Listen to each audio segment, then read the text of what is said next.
작년 한 해에만 우리 돈으로 1조 3,500억입니다. 미국을 대표하는 스테이블코인 회사가 벌어들인 돈 가운데서 코인을 단 한 개도 발행하지 않는 다른 회사의 주머니로 넘어간 금액들인데요. 이 번 돈 1,000원 중에서 540원 꼴, 무려 절반이 넘어가는 수치입니다.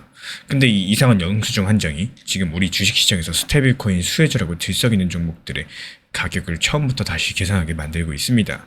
혹시나 이런 종목들을 들고 계신다거나 또 지금이라도 따라 살까봐 고민 중이시라면 이번 영상은 끝까지 보셔야 되겠습니다. 게다가 오늘 미국에서 이 판에 규칙이 나오는 마감일까지도 잡혀있죠.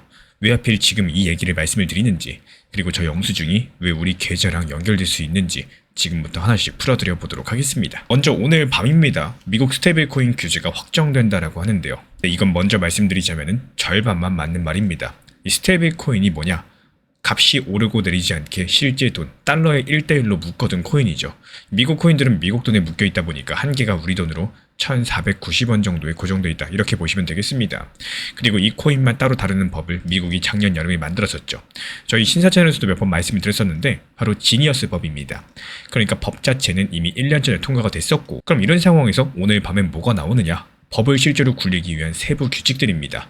은행을 감독하는 기관들, 예금보험공사, 재무부 소속 기관들, 여러가지 6곳이 각자 맡은 규칙들 이날까지 내놓아라, 이렇게 법에 못을 박아뒀고 주요 의견 수렴 절차까지도 대부분 마무리가 된 상태예요. 그래서 지금 같은 경우는 기관들이 최종 문서를 다듬는 마지막 구간이라는 거죠. 근데 바로 이런 상황에서 다들 헷갈리는 첫 번째 반전이 나옵니다. 오늘 규칙이 나오더라도 그날부터 규제가 시작되는 게 아닙니다. 이 법이 실제로 발효되는 날은 따로 정해져 있죠. 최종 규칙이 나온 날로부터 120일 뒤, 아니면 내년 1월 18일, 이 둘 중에 빠른 날입니다. 그러니까 오늘은 규제의 시작일이 아니라 발효까지 가는 초시계의 버튼을 누르는 날에 가깝겠고, 더 재밌는 건 바로 이겁니다. 이 마감일 어기면 어떻게 될까요? 정말 놀랍게도 벌칙이 없습니다. 한 분석에 따르면은 과거 금융개혁법 때도 미국 감독기관들이 법정 마감의 40% 정도를 그냥 넘겼었고, 이번 법에는 마감을 놓쳤을 때를 대비해가지고 조항 자체가 없습니다. 실제로 미국의 중앙은행인 연방준비제도는요, 자기 몫의 규칙 초안조차도 아직까지 내지 않았었죠. 그럼 이 날짜가 별거 아니냐? 또 그건 또 아닙니다. 이날 나올 문서의 내용들이 이 산업에 누가 들어올 수 있고 또 누가 들어오지 못하는지를 정하는 문턱이거든요. 그리고 그 문턱을 들여다보면 이 사업이 돈을 버는 진짜 구조들이 보이기 시작을 합니다. 지금 은행의 감독기관이 내놓은 규칙 초안만 376쪽에 달하고요. 그리고 아직까지 정하지 못해가지고 대중에게 물어본 질문만 200개가 넘는다라고 해요. 그래도 뼈대는 나와 있습니다. 먼저 고객이 맡긴 돈은 1대1로 전부 쌓아둬야 되고요. 그것도 현금이나 만기가 짧은 미 국채 같은 가장 안전한 자산으로만 채워야 됩니다. 두 번째로 발행사가 되려면 자기 돈, 그러니까 자본금을 최소 75억 정도는 갖고 시작을 해야 됩니다. 세 번째로 고객이 돌려달라고 하면요, 평소에 이 영업일 안에 제값 그대로 내줘야 되고, 전체 발행량의 10%는 당일, 30%는 5영업일 안에 돌려줄 수 있게 준비해둬야 됩니다. 네 번째로 이 코인은 은행 계열사가 발행해도 예금자 보호를 받지 못합니다. 미국의 예금보험공사가 이건 예금이 아니다라고 못을 박았는데요. 여기까지가 문턱이고, 근데 이 법에는 문턱보다 훨씬 더 중요한 조항이 하나 숨어 있습니다. 그리고 발행사는 코인을 들고 있는 사람들에게 이자를 주면 안 된다는 조항입니다. 이게 왜 중요하냐? 이 돈의 흐름을 따라가 보시면요, 고객이 발행사에 1,490원을 주고 코인 한 개를 받습니다. 그럼 발행사는 그 돈을 미국 국채 같은 곳에 넣어둡니다. 그러니까 국채니까 이자가 또박또박 나오겠죠. 근데 법이 고객한테는 이자를 못 주게 했습니다. 그럼 그 이자는 누구께 될까요? 전부 다 발행사의 몫이 되는 겁니다. 그러니까 이 사업의 본질 자체가 남의 돈을 공짜로 맡아두고 국채 이자를 통째로 챙기는, 정말 앉아서도 돈을 버는 장사입니다. 지금 이 시장에 들어와 있는 돈이 전 세계로 약 480조 원 규모인데요.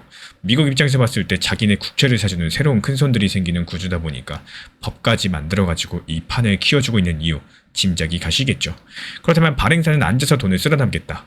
근데 저도 그런 줄 알았는데요. 사실 실제 영수증을 까보면 그 얘기가 완전히 또 달라집니다. 이 미국 증시에 상장된 서클이라는 회사가 있죠. 세계 2등 스테이블 코인인 USDC를 발행하는 곳이고, 이 코인 하나에 들어와 있는 돈만 최근에 기준으로 112조 원입니다. 상장사라서 장부를 전부 다 공개를 해야 되는데요. 서클이 미국 증권당국에 낸 공시를 보면은 재작년인 2024년 이 회사가 번 돈이 2조 5천억 원 규모입니다. 근데 같은 해 유통비용이라는 이름으로 나간 돈이 1조 5천억이고요. 그 중에 약 1조 3,500억 원이 코인베이스라는 거래소 한 곳에 지급됐습니다. 이 처음에 말씀드린 그 영수증이죠. 1,000원 벌어서 540원을 남의 회사에 준 겁니다. 계약서 내용은 더 놀라운데요. 코인베이스 어플 안에 보관된 USDC에서 나오는 이자는요, 코인베이스가 100% 가져가고 코인베이스 바깥 전 세계 어디에 있는 USDC든 거기서 나오는 이자도 절반은 코인베이스 몫입니다. 발행도 안 하고 준비금 관리도 안 하는 회사가요. 왜 이런 계약을 했을까요? 그 정답은 하나입니다. 코인을 아무리 잘 만들어도 사람들이 그 코인을 쓰게 만드는 길목을 쥔 쪽이 갑이기 때문입니다. 물건 만든 회사보다 진열대를 가진 마트가 힘이 센 것과도 같은 구조겠죠. 그리고 이 힘의 관계는 작년에도 그대로였습니다. 작년 다시 코인베이스 쪽으로 나간 몫은 약 2조 1천억까지 붙었었는데 그래도 여전히 매출의 절반 수준이었죠. 그리고 이번 이야기는 여기서 끝나질 않습니다. 이 계약의 갱신 협상 시점이 바로 다음 달 8월 달입니다. 근데 협상을 앞에 두고 코인베이스가 무슨 일을 했느냐? 비자, 마스터카드, 블랙록, 스트라이프 같은 이런 회사 140곳이 모인 경쟁 스테이블코인 연합의 출범 멤버로 들어가 버렸고 이 소식에 서클 주가가 하루에 17%가량 하락했습니다. 우리 요구 안 들어주면 갈아탈 곳이 있다. 이런 신호를 보낸 거겠죠. 이 발행사가 유통사 눈치를 보는 판이라는 게 주가로 증명된 셈이라는 거고 그럼 이제 이 그림을 그대로 들고 우리 대한민국으로 넘어와 보자면요. 여기서부터 오늘 영상에서 가장 소름 돋는 핵심입니다. 지금 우리나라에서는 원화 스테이블코인을 누가 발행할 거냐 이걸 두고 두 가지 거대 기관들이 맞서고 있는 상황인데요. 한국은행 측에선 은행이 지분을 절반 넘게 가진 회사만 발행하게 하자 이런 입장이기 때문에 또 금융위원회 측에서는 핀테크 같은 기술 기업에도 길을 열어준다 이런 쪽입니다. 이 한 가지가 안 풀려가지고 원화 스테이블코인을 담을 디지털 자산 기본법 이른바 2단계법의 국회 제출이 반년째 미뤄지고 있는 상황이에요. 근데 한국은행이 올해 4월 달에 낸 지급결제 보고서에서는요. 역할 분담표가 하나 나와요. 발행과 준비금 관리는 은행이 맡으면서 비은행은 혁신적인 활용처 발굴이랑 유통, 이용자 확보를 맡으라는 그림입니다. 언뜻 봤을 때 은행이 알짜인 발행을 전부 다 가져가고 핀테크한테는 심부름을 시키는 구도 같죠. 근데 방금 보신 미국 영수증을 다시 떠올려 보세요. 미국에서 발행사가 번 돈의 절반 이상을 가져간 자리가 정확히 어디였을까요? 유통이었습니다. 한국은행이 비은행에 양보한 그 자리가 미국 실전에서는 상석이었단 얘기입니다. 반대로 은행이 발행권을 전부 다 가져간다고 끝나는 것도 아니에요. 코인은 결국에 쓰여야지 돈이 되는데 지금 은행에는 카드사 같은 결제망이 없어서 과거 은행들이 직접 만든 직불카드가 가맹점을 못 모아서 사실상 사라진 전례가 되풀이될 수 있다. 이런 지적들이 논쟁에서 그대로 나오고 있는 상황입니다. 그리고 바로 이번 주 이 싸움의 방향성이 살짝 움직였는데요. 그리고 한국은행은 지난 9일 국회 업무보고에서 은행권 중심 컨소시엄이 먼저 발행이 된다. 이런 입장들을 다시 확인을 했습니다. 그런데 이데일리 인터뷰에서는 여당 디지털자산 태스크포스 간사를 지낸 안도걸 의원이 절충안을 꺼냈죠. 은행이 50%의 한 주를 더 가져가되 핀테크도 34% 안팎을 갖게 하자. 바로 이런 겁니다. 이 34%라는 숫자가 정말 재밌는데요. 회사법상 지분이 3분의 1을 넘으면 합병 같은 중요한 결정을 혼자 힘으로 막을 수 있기 때문에 나온 숫자고 은행한테는 대표 자리를 주면서 핀테크한테는 거부권을 주자는 설계인 거죠.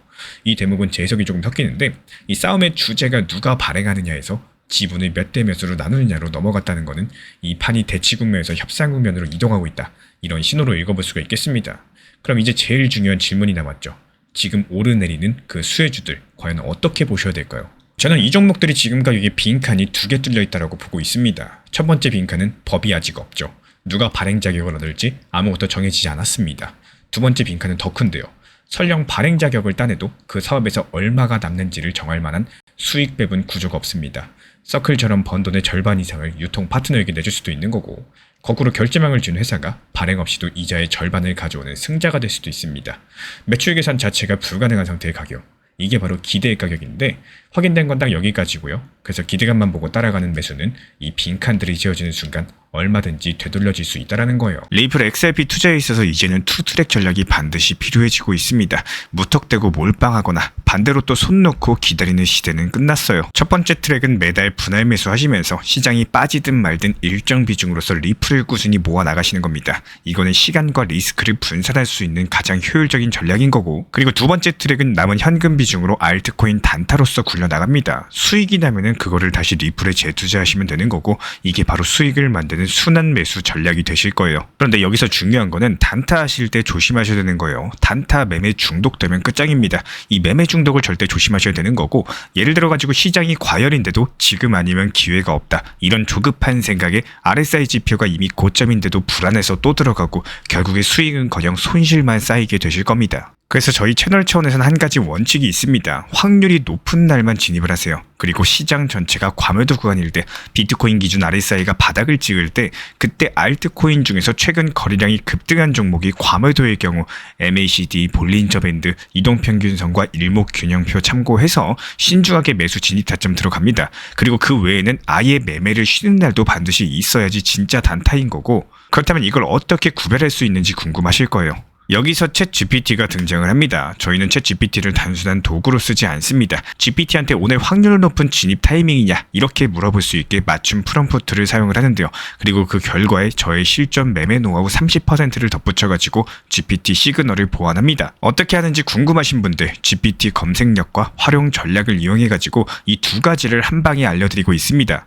현재 보이시는 번호로서 리플 단타라고 문자 남겨주세요. 지금 이 영상 보신 분들에게만 오픈합니다. 그냥 GPT 쓰는 법이 아니라 투자로 연결되는 GPT 사용법 지금 바로 알려드리도록 하겠습니다. 제가 안내해드리고 있는 코인 신사 채널 멤버십 전용방에 대해서 짧게 설명드려 보도록 하겠습니다. 리플, 암호화폐 시장에 대한 중요한 이슈, 그리고 브리핑이나 시장의 흐름에 대한 전문적인 분석 내용 설명과 함께 차트상의 기술적 분석, 온체인 지표와 투자 심리에 대한 내용들을 같이 안내 도움 드리고 있고, 가장 중요한 투자 심리를 컨트롤하기 위해서 포트폴리오의 구성에 대한 노하우, 투자 심리 컨트롤에 대한 내용도 같이 안내드리고 있습니다. 코인 신사 스터디 멤버십 가입하신 분들께서는 아래 번호 혹은 신청 링크 통해서 남겨주시면 제가 연락드리고 있고, 안내 설명과 함께 신사 채널 리플 전용 멤버십 방에도 입장 안내 설명드리고 있습니다.